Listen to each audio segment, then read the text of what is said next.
صلوا علیہ وآلہ۔ صحیح بخاری حدیث نمبر 50۔ ایک دن آن حضرت صلی اللہ علیہ وسلم لوگوں میں تشریف فرما تھے کہ آپ کے پاس ایک شخص آیا اور پوچھنے لگا کہ ایمان کسے کہتے ہیں؟ آپ صلی اللہ علیہ وسلم نے فرمایا کہ ایمان یہ ہے کہ تم اللہ پاک کے وجود اور اس کی وحدانیت پر ایمان لاؤ، اور اس کے فرشتوں کے وجود پر، اور اس اللہ کی ملاقات کے برحق ہونے پر، اور اس کے رسولوں کے برحق ہونے پر، اور مرنے کے بعد دوبارہ اٹھنے پر ایمان لاؤ۔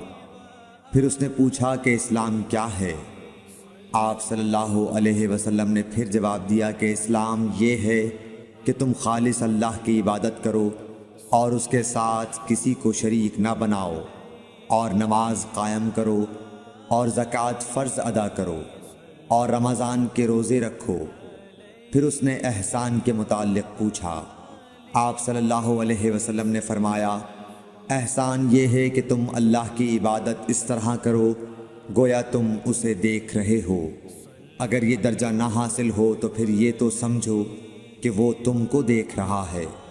پھر اس نے پوچھا کہ قیامت کب آئے گی؟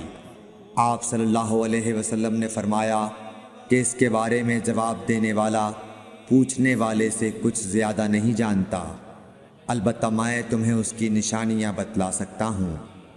وہ یہ ہیں کہ جب لونڈی اپنے آقا کو جنے گی، اور جب سیاہ اونٹوں کے چرانے والے دیہاتی لوگ ترقی کرتے کرتے مکانات کی تعمیر میں ایک دوسرے سے بازی لے جانے کی کوشش کریں گے، یاد رکھو قیامت کا علم ان 5 چیزوں میں ہے جن کو اللہ کے سوا کوئی نہیں جانتا۔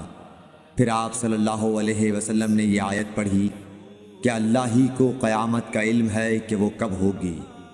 پھر وہ پوچھنے والا پیٹھ پھیر کر جانے لگا۔ آپ نے فرمایا کہ اسے واپس بلا کر لاؤ۔ لوگ دوڑ پڑے مگر وہ کہیں نظر نہیں آیا۔ آپ صلی اللہ علیہ وسلم نے فرمایا کہ یہ جبرائیل علیہ السلام تھے جو لوگوں کو ان کا دین سکھانے آئے تھے۔ صلوا